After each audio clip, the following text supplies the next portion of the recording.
I'm Steven Paredes, and I want to talk to you about how to maximize your marks through HSC. So as Alison has mentioned, I'm a Matrix science tutor. I tutor chemistry and physics at Stratfield campus, so I might see you around. And in years 7 to 10, I attended Penrith High School, and I moved to James Ruse in years 11 and 12. And you might recognize me from this video. Yeah, so that's me. So you finally get to see the person in the video. So yeah, cool.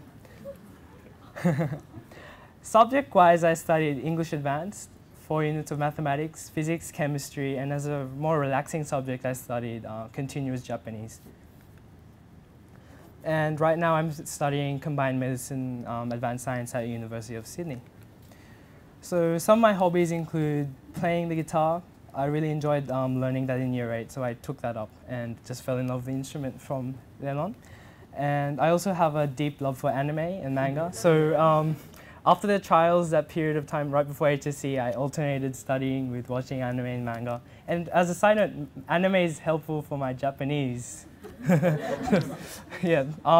Anyway, I also enjoy traveling, whether it be traveling to other countries or just going out with friends every week.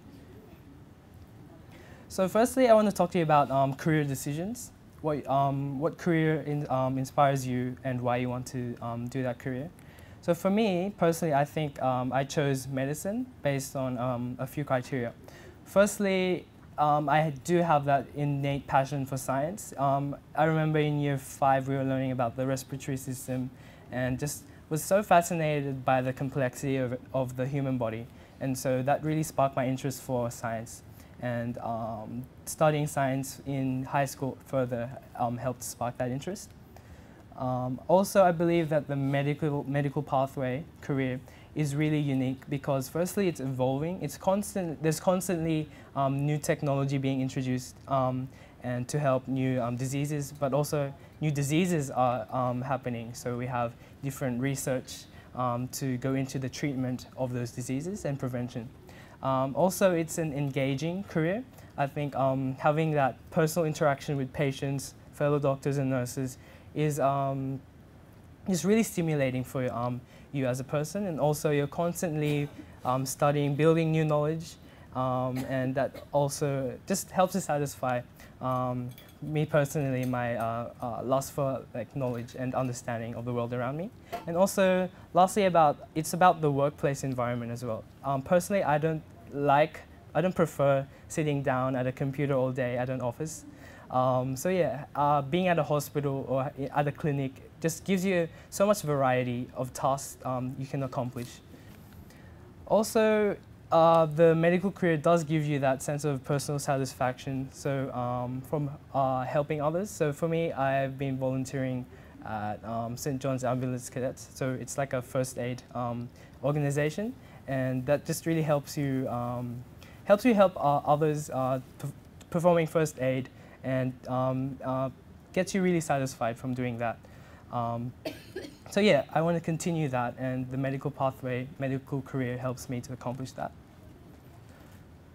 So why did I choose the University of Sydney as opposed to another university to study medicine? Firstly, I believe that it does give you an edge in terms of getting more maturity, educational maturity in terms of gaining those study skills that are in university, which aren't necessarily the same as in high school, and gaining that through a undergraduate degree, so that you could apply that to the more serious studying that is medical school. So having that maturity really helps with that.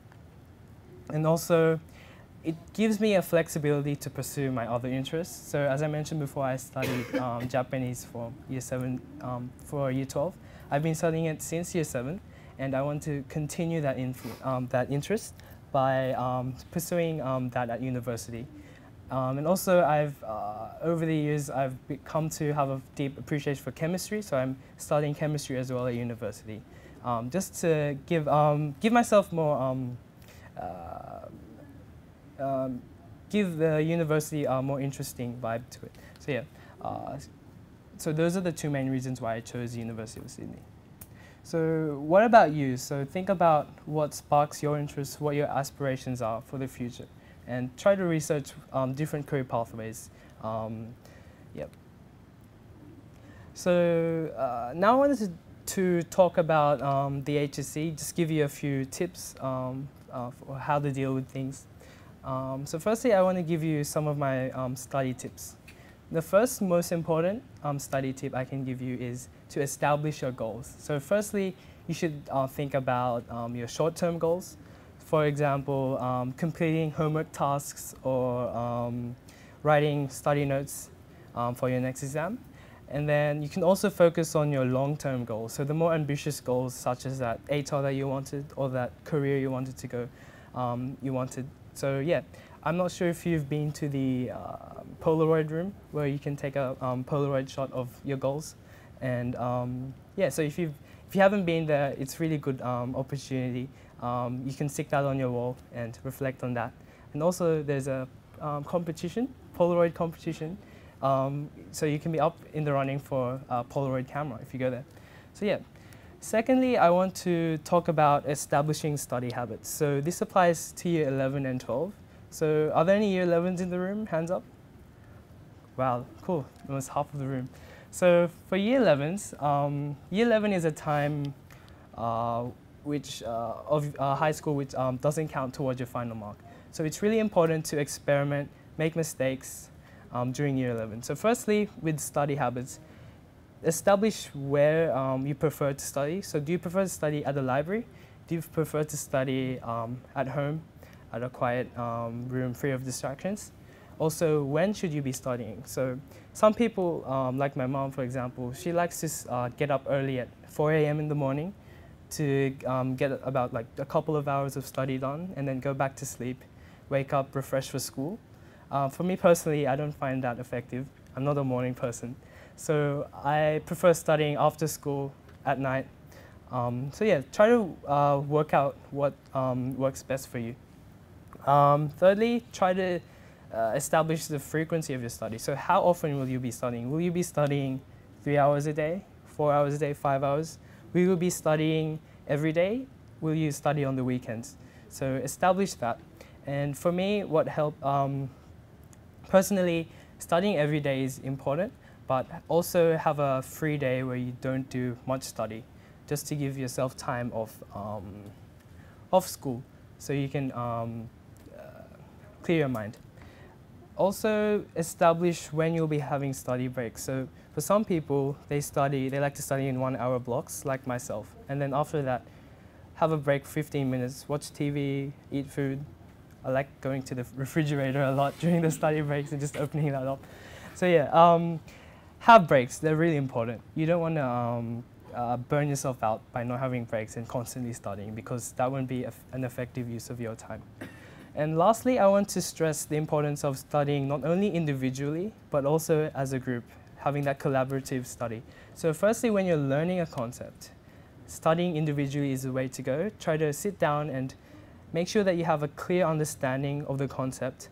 Ask your teachers, consult your textbooks if you need to. And then after that, after you have that confidence to explain to yourself that concept, try to form a study group. Just a few people, like max of 5 people, and make sure that they're all focused and don't distract each other. And having that study group really is effective, because you can teach others, but you can others will also teach you. So it's more of a mutual benefit. And also in year 11, don't be afraid to ask for advice from other people. You have your teachers, you have older peers. You can ask me at the end of the speech. And yeah, so in year 11, it's important to see what works for you and what doesn't work for you, and to carry that on to year 12. So the year 12s, any year 12s in the room? Okay, cool. So for you, it's important to really fine-tune your study habits. Try to add an extra hour or half an hour to your study routine, because it's more serious time of senior high school where everything counts. So also make sure that you do get into a routine earlier on. That just helps you get used to get into the habit of studying, so you can sort of avoid that cramming or procrastination by studying consistently throughout the term. And make sure you don't forget to include writing study notes in your routine, also completing past papers, and writing those essays, especially for English, but also the other humanities subjects. Okay, so next I want to stress the importance of good planning and time management. So at the start of the term, I like to download and print a copy of the syllabus. So each subject has their own syllabus. So don't think that only science has a syllabus, because maths also has a syllabus, English has a syllabus, the humanities subjects have a syllabus. So download and obtain a copy of those and read over it, because the syllabus is pretty much your best friend in terms of the exam, because the examiners like to get the syllabus dot point, a section of the syllabus, and make that into a question. So if you know your syllabus well, then you'd have more confidence in answering those exam questions. Also, on the topic of exams, try to collect as many past papers as you can. So you can collect them from your school intranet. Your school might give it to you, or you can collect it from a ton of internet websites that are available. Just Google search away. And yeah, I stress collecting them at the start of the term, because it just gets rid of that extra stress, that extra workload right before exams, and you don't want to be more stressed. And also finding out what topics are covered, so you have an idea of what you'll be learning, and also finding out the key assessment dates, so you can write that down into your diary. And all of this constitutes your rough term plan. Now, during the term, the most important tip I can give you is to effectively and consistently use your diary or your calendar, whatever works for you. So make sure you really do document all the tasks that have to be done. And I emphasize having a consistent effort. So always, for every day, write down a task that you need to do, 2 or 3. And later on, I'll show you an example of my own diary. So, yep.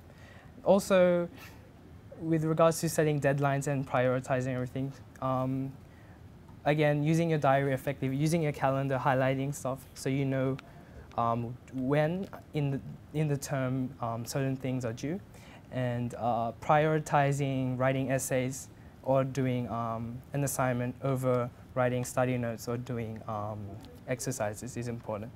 And also, keeping up to date with your homework, which is helped by documenting your diary, because you don't want to have an overload of work. Yep. And lastly, try to finish writing your study notes, so notes for all your subjects, especially for the sciences. Try to finish that 2 to 3 weeks before the exams, because it really helps reduce that extra stress that you have during the exams. Before and during the exams. You want to be, in that 2 to 3 week lead up to your exams, you want to be focusing more on doing past papers, looking at marking criteria, etc. And I'll talk about that later as well. So 3 weeks before exams, it's important really to finalize your notes, try to edit them, see if your friends have input about your notes in terms of refining it, or covering any gaps in knowledge that you have, which you can consult your teachers about. And also confirming the exam structure, so looking at the time, looking at marks, or more importantly, the weighting of the exam, and try to see which exam you need to study for, you need to put more effort into. And also, with regards to exam preparation, you should be doing past papers. You should be doing practice essays. Try to do as many practice essays as possible to expose yourself to a variety of different English essay questions. And also, don't forget to revise over your notes, because that's the main reason why you wrote them in the first place. So here's an example, a sample of my diary. So if you look at the Monday, I have 3 tasks. I have chemistry, finishing 9.2, that's the module. Section 5, so each module is divided up into different sections. So on this particular day, I'm completing notes for section 5. Also, I like to try to do maths every day. So here I'm doing a maths exercise and also just doing that revision of my notes. So here I'm doing physics revision of the module 9.2, revising sections 1 and 2. And for Tuesday, I vary my routine doing different subjects. Here I'm finishing my English paragraph. I'm also finishing a section of notes for physics and also, again, doing that maths, getting more practice, doing that integration exercise. Wednesday, I realized I haven't done any Japanese during the week, so I'll do some Japanese on Wednesday. Also, I'll do some group study, chemistry group study after school with friends, and then do a physics past paper. Yep. So this example is actually in that 2 to 3 week lead up for exams. So that's why I'm doing past papers. For Thursday, again, revising sections for chemistry and doing a past paper. And for Friday, it says relax.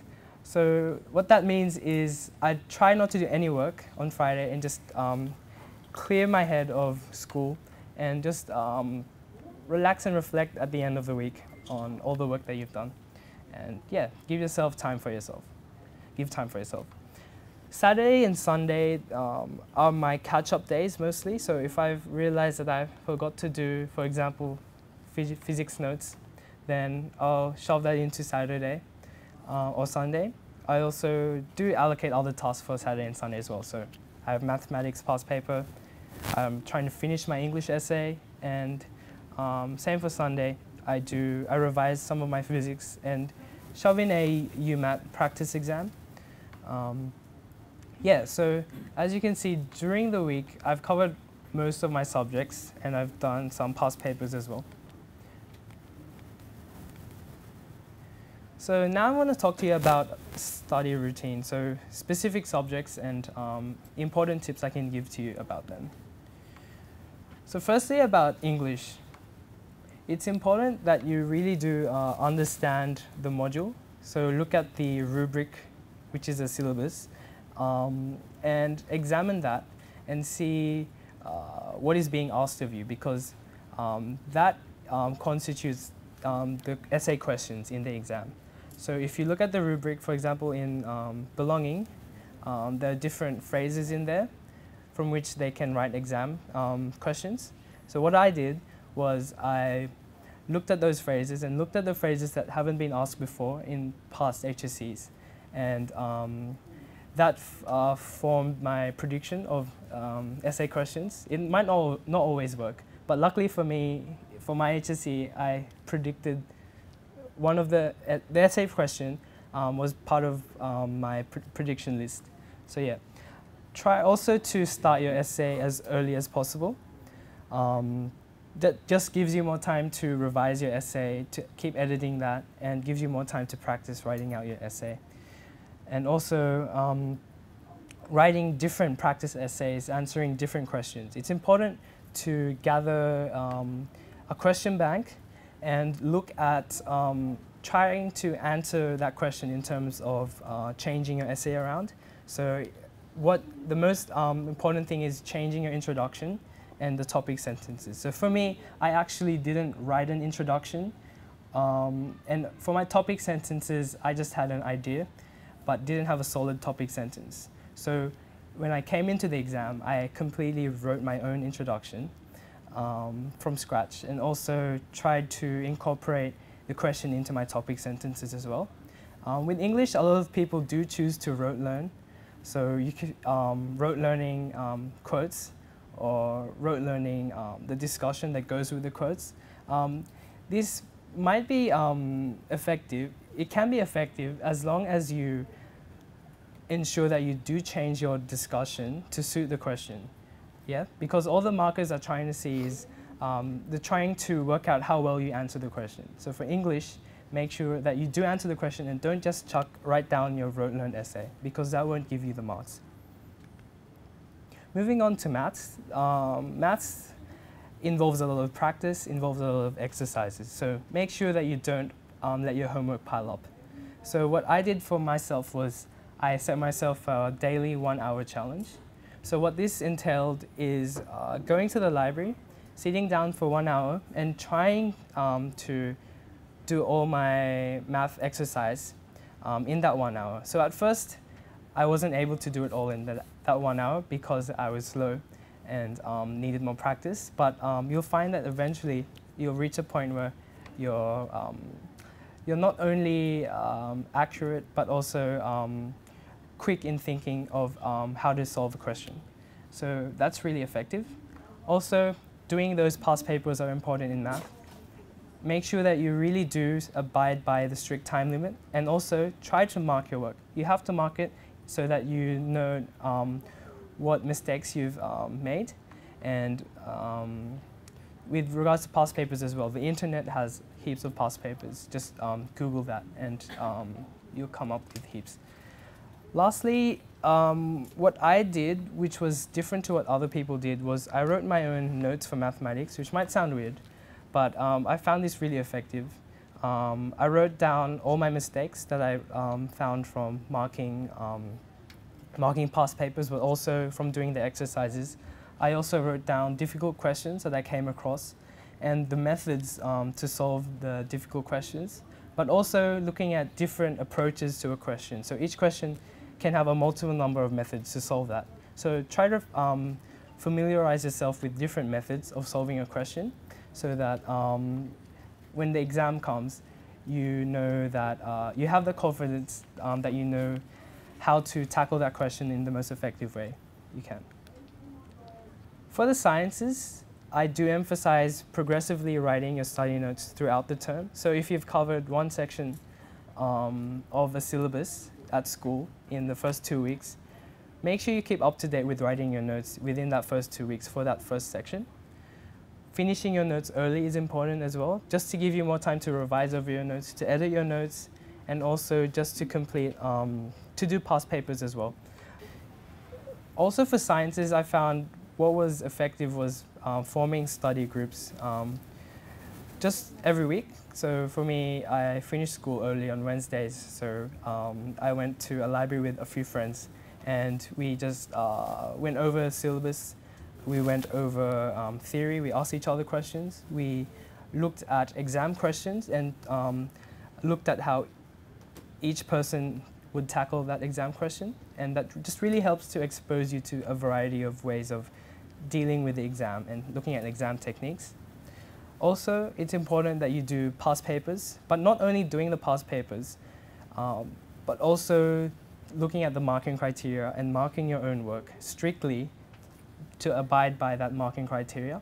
So if there was a certain phrase that you left out, make sure that you note that for next time.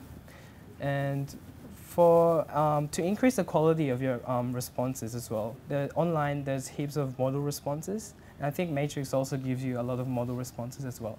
So from these, it's good to extract key phrases, key techniques of answering a question, and use that in your own response. So with regard to answering questions, each question has its own syllabus verb. For example, discuss, contrast, compare. And each of those verbs can have different methods. You have different methods of answering the question with regards to the verb. So for example, if you have a compare question, what I found was that the most effective way to answer a compare question was to draw up a table with similarities and differences, for example. With regards to discuss, it's good to write subheadings, so advantages, disadvantages. Not only does this help you answer the question, so you know that you're keeping on track, to keep yourself on track of answering the question, but it also is easier, it makes it easier for the marker to mark your work, to give you those marks, which is what you're after. And also, yeah, with assess and evaluate questions, which students tend to have trouble with or lack in the ability to answer, make sure that at the end or at the start you have that you have an assessment. So write down the subheading assessment or evaluation so that you know that you really are answering the question. So during exam time, I have a few tips. Before the exam, make sure that you don't stress. Yeah, because you know that you've put in that hard effort before the exam to write notes, to prepare. And so during the exam, you're really just briefly revising over notes and looking over your mistakes. Also, discuss exam questions with your friends, as I mentioned earlier, and make sure you get plenty of rest. So during exam time, you're more relaxed, so you should be sleeping 8 hours minimum a day before your exam. Also, make sure that you have all your equipment. So ask your teachers or look on the Board of Studies website for the required equipment list for each exam, and make sure you don't forget to bring those, because forgetting to bring a calculator for a mathematics exam is really traumatic. Yep. So make sure you bring all your equipment. Also, what I like to do before the exam is I like to go to a quiet place away from everyone and just take a deep breath and prepare myself mentally for the exam. Reflect on what I want to accomplish, reflect on my short-term goals, reflect on my long-term goals, and try to carry that mindset with me during the exam. So during the exam, the first thing that you'll come across is your 5 minutes of reading time, where you're not allowed to write using your pen, you're only allowed to read. So there are different strategies you can use to effectively use this reading time. Firstly, make sure that you go through the whole exam and note the location of difficult questions. So you're having a mental note of where you should be spending more of your time. With regards to time management as well, make sure you're always looking at the clock. Or if you're like me and if you're really blind and you can't see halfway across the hall, using a watch is important. So putting that on your desk. Yeah, so those little things are really helpful. Also, with regards to looking at the questions, make sure that you try to understand what's being asked, and also try to answer it as quickly as possible in your head. And if you can't answer it, then note that as a difficult question and move on and repeat that for everything else. Now, after reading time, when you're writing, it's important that when you're answering questions, you underline the key verb and make sure that you really are answering that what's required for that verb. You're answering what's required for a describe question or what's required for a discuss question. And also with calculations and data, make sure you underline that the data required, so you're not mixed up with what data you should be using and what you should be using to plug into an equation that you need to solve. Also, just don't panic. If you come across a question that you're having difficulty with, chances are other people as well are having difficulty with that question. So just skip that question and try to get back to it if you can. But also, it's important to check your work. So give yourself about 10 minutes or so to check over your work and read your responses. You'll probably find that you've made a mistake somewhere, and so checking your work is the only way to fix that mistake. And after the exam, make sure you don't dwell on your mistakes. So especially during the HSC, if you dwell on the mistakes you made during the exams, then you might not be able to perform as well as you can in the subsequent exams. So just forget about that, clear your mind, and take a break. And then after you've taken that break, after you've cleared your mind, start preparing for the next exam. And then after all that, you can go out with your friends and celebrate. So apart from that hardcore studying that you should be doing, it's important to maintain a balance. So socially, go out with friends, or do extracurricular activities at school, or you can volunteer. And also, it's important to look after your health. So make sure you're eating the right food, make sure you're sleeping for 8 hours, make sure you're exercising, and also make sure you're relaxing. So with regards to food, for example, for me, while I was studying at like 10 o'clock at night, my mom would come up and give me a bowl of fruit just to help nourish me, and that's really sweet of her. So yeah, parents, make sure that you really are looking after your child's welfare and well-being, because it really is a stressful time and you want to be doing as much as you can to help your child. And yeah, don't forget that you have a support network. You have so many people around you to help you. So you have your friends who are in the same position as you. Don't be afraid to ask them for help. They'll definitely be more than willing to help. Also, look at your older peers who have been in that situation before. You can ask me, or you can ask other people from university friends or whatnot. They'll give you tips and advice on how to deal with things. Your teachers are also there to help you.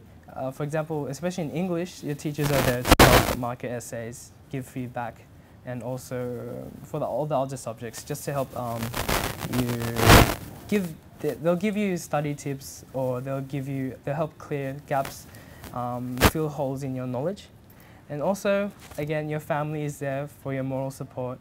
And yeah, so that's your support network. Now I want to talk about some of the 3 major hurdles that I came across in year 11 and 12, and sort of how to deal with them.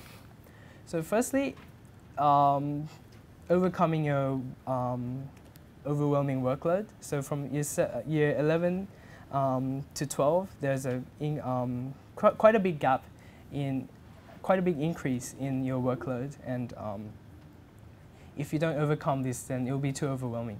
So a few tips to overcome this are to really effectively use your diary, write down all your tasks and tick them off once you're done. And also try to be selective in the work that you do. So for example, in mathematics, a few questions might be similar in terms of the method used to solve it, and all they're doing is that they're varying the numbers. So if you can identify this, which is a good skill to have, and you've mastered that particular method or technique, then you don't have to do any of the other questions because it's a waste of time. So just keep familiarizing yourself with the different types of questions. Secondly, and this is quite a big one, is social networking sites. So Facebook or Twitter and other social networking sites. Now, they do act as a big distraction for your learning. So there are a few strategies that you can use to overcome these. So one of them is deactivating your Facebook or your social networking account. And if you're tempted to reactivate it, you feel that urge, then the second strategy you can use is to give your password to one of your other friends and let them change the password so that you don't have any access to your account anymore. Did you do that? No, my friend did that, but I didn't do that. Yeah, so those are the limitations, disadvantages of social networking sites, but they also have their advantages and benefits. So for me, for my school, we set up our own Year 12 Facebook group, and in this group, we shared questions, we shared resources that we came across, and yeah, so really, Year 12 is not just individual, but it's a collaborative learning experience, and if you collaborate, that would really boost your marks and the marks of the people in your school. So that's good. Also, there's another good site I recommend is boardofstudies.org, so BORED, and that's an online forum with a variety of posts where people ask questions. They also can post resources. So go on the internet and search that up. Lastly is trying to overcome procrastination and the lack of motivation. So to do this really entails you looking at what your goals are, long and short term, what your aspirations are, and reflecting on these every day. So what I did was I put my ATAR goal, my course goal, on my wall and stuck that there and just looked at that every day. And if I find myself procrastinating or lacking motivation, I'd look at that and say, Steven, you have to do this, otherwise you won't get that. So that's important, but also, again, effectively using your diary can help overcome that procrastination. So how did Matrix help me? Firstly, I think that the accelerated holiday courses were really effective. They helped me learn ahead of school, get ahead of my friends, and give me more time to understand the concepts because, yeah, the concepts really are quite difficult to understand in a short period of time. So if you give yourself more time, then you're more ahead of the people in your school. And also it gives you more practice. So in terms of giving you questions, topic tests and quizzes, for example, to help you perform better in the final exam. And lastly, as a side note, it just helps give you a sense of productivity during the holidays. So doing some work during the holidays as opposed to procrastinating. Yeah. Next, Matrix really does help complement your school. The theory booklets are very detailed and excellent, and they can help, you can use them to write your notes. And also having the knowledgeable teachers. So the teachers are always dedicated to make sure that you do have a thorough understanding of the concepts. And lastly, I really appreciate the class quizzes and topic tests given to us. They just give you more practice answering the questions, but also I appreciated the feedback that the tutors gave me. So right now, I'm currently marking topic tests and trying to give students as much feedback as possible to help improve the quality of your answers. Lastly, it just gives you just a greater sense of independence and control over your own learning. It just gives you more study skills, for example, writing notes or highlighting, or taking the initiative to do your work booklets and study for the quizzes and the tests. And you're in an environment where you're exposed to other motivated students, and they'll help and inspire you to accomplish your goals. Now, what I want you to take out of this is that 90% of the tutoring is about the student. It's about the effort that you put in. So don't go thinking that just by attending tutoring and putting in no extra effort into that, don't think that that will give you extra marks. Surely, yeah, Matrix does help you along the way, but if you put in that extra effort into revising over your work booklets, revising over the mistakes that you've done in your topic tests or your quizzes, that will really help to boost your marks. So after all that, you've succeeded and got into the course that you want to go into, and you're finally at university. So I want to talk to you briefly about university life. So firstly, yeah, university is a really new environment. So here is a picture of the University of Sydney, our famous building, also known as the Hogwarts building, as you might see, yeah. So yeah, university is really big compared to high school, and you're spending the first few weeks of university, you're spending time to accustom yourself to that change. Also, there's great social life in university. So there's so many parties that you can attend. You can join so many societies and clubs, and to help complement your studies at university.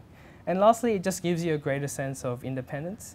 So you're no longer in that homey environment of school where your teacher always holds your hand. Here in university, the lecturers try to encourage yourself to study by yourself, as opposed, and they won't be reminding you constantly that this is due. You have to make sure that you write that down in your own diary, and don't forget about that. So, which is why what I dealt with before was trying to give you the skill to help you gain skills that you'll use in university, but also in later life. So yeah, now I'm going to give you my 6 final tips for year 12. So get your phone cameras ready, guys. So here, firstly, make sure you have the right mindset. So make sure you're focusing on your goals, focusing on what you want to achieve, and that will really help inspire you and motivate you. Secondly, try to focus on continually improving yourself. So focus on your mistakes and trying to overcome them. Try not to make the same mistake twice. Also, I emphasize having consistent effort throughout the term, so that will avoid any cramming or unnecessary workload right before exams. Fourthly, time management. So really just use your diary effectively, and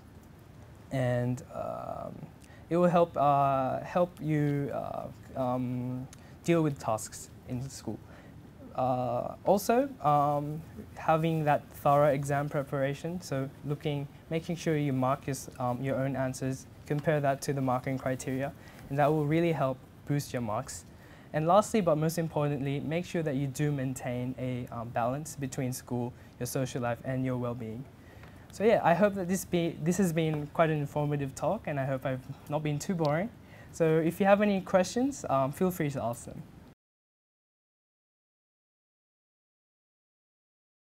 Study notes. What I like to do is collect about 6 resources, so textbooks, internet websites, Matrix booklets, and look at one syllabus dot point and try to read all my resources and answer that dot point by summarizing all I've learned from those resources into my notes. So I think that it's the process of writing the notes that really helps you gain that confidence with answering theory, having that understanding.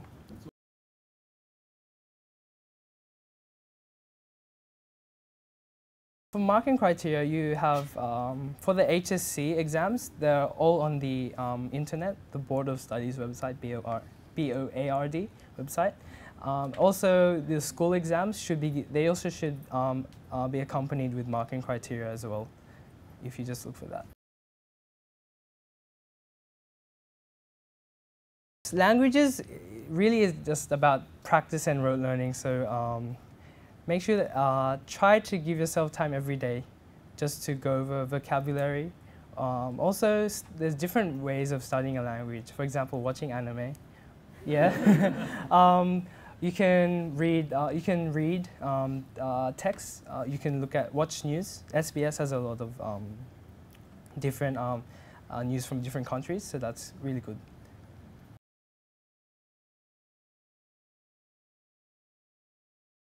Feeling sleepy. Oh. Everyone does, yeah. But try to sleep. Set yourself a sleeping time, like what, 12 o'clock, 11:30, and just abide by that. So, getting at least 7 hours of sleep is good. I strongly don't recommend drinking energy drinks or coffee, because yeah, it's bad for you in the long run. What I found that most Year 12 students do is they study for it during the summer break between Year 11 and 12, so December, January, and there are UMAT courses out there, for example, Matrix UMAT course, which you can do. Also, just looking online for UMAT past papers and resources, there's heaps of those online. You can study that. And try to do it once a week, at least. Because the UMAT, especially Section 2, is about your maturity, in Year 11 you're still pretty young, so after 6 months you realize that you have matured more, and you'll be more equipped to answer the Section 2 questions. So you can do it a year before the UMAT, so in Year 11, but most people do it during Year 12, during that December to January break. Make sure that you do know your quotes and your discussion with the quotes. Have an idea of the topic sentences for each paragraph, but make sure that during the during the exam, you're changing those topic sentences to really address the question. With regards to the introduction, I didn't write my own introduction before the exam. I sort of had an idea of what I would write, but really I wrote the introduction from scratch in order to really answer that question. Because in English, the markers are really looking at how well you answer the question. So try to avoid rote learning.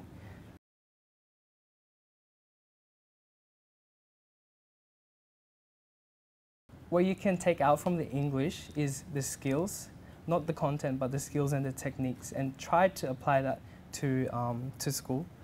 Yeah. So it's not just about the content; it's more about the techniques. Especially this also applies to like sciences. So like drawing graphs, which is an important skill that you need. Yeah. Also, I've been asked about practical exams. So with regards to that, again, the matrix content will give you the techniques in order to do the practical exams. Yeah. And also to prepare for a practical exam, really you need to know, understand the practical experiments you've done at school, understand each step and why you need to do that step, and the techniques and skills that you've used for that. Because they don't necessarily ask you to perform a practical experiment that you've already done at school. This mostly applies for physics, where quite a lot of the practical component is unrelated to the topics covered at school. So it's really about that techniques that you get out from your study.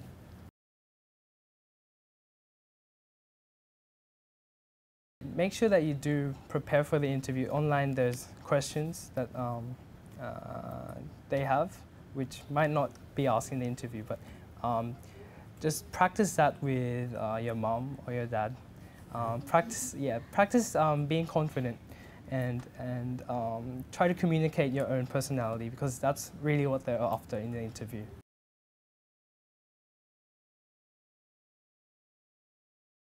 The most stressful part, was definitely that UMAT time, because the UMAT for me and for most other students was right in the middle of your trial exams.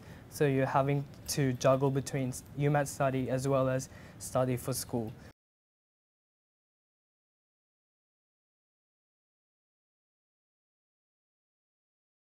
I usually did homework. I revised what I did that at the end of the week, so do it in bulk. So usually a third of my time was allocated to homework, and the rest were allocated to writing study notes or preparing for exams.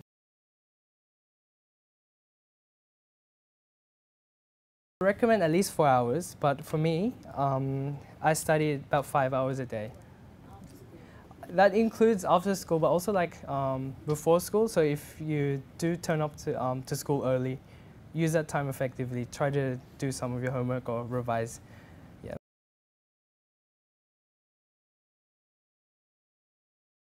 Periods, we did have those in school, and so what we did during those was a lot of people try to like bludge or not do anything in the study periods, right?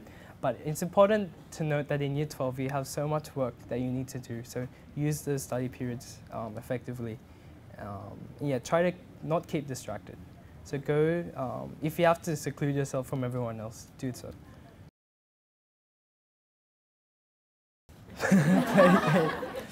No, I didn't play games during Year 12. I tried to focus on the studying required. But after the HSC, yes, I played games.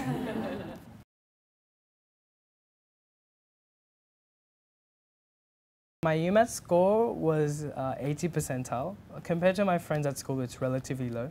But it was enough to get me an interview at UNSW for medicine. Yeah.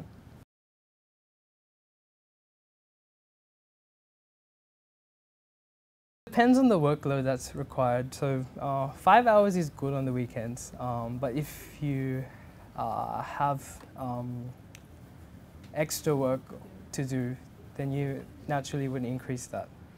But yeah, try to give yourself more time to relax on the weekends as well.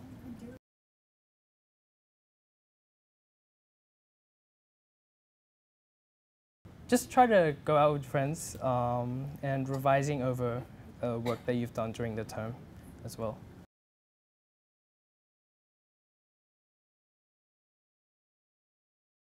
No, at University of Sydney they only offer postgraduate medicine. So what I'm doing is a postgraduate medicine pathway. So I have to do an undergraduate degree for 3 years and then do medicine for another 4 years after that.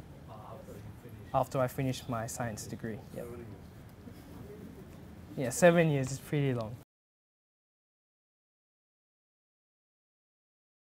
I don't have to sit downside, I don't have to do an interview. Yeah. But I did have to do an interview to get my to get into the University of Sydney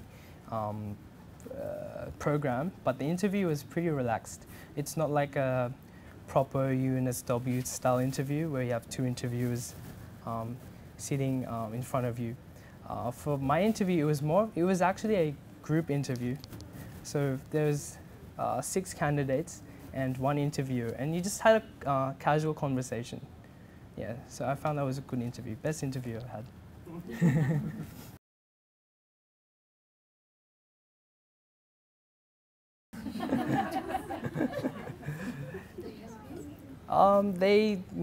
It was more of myself and how I applied myself and having that correct mindset. Yeah. Yeah, it's really up to you and how you apply yourself. So whether your parents are doctors or they're not, if you do motivate yourself and have that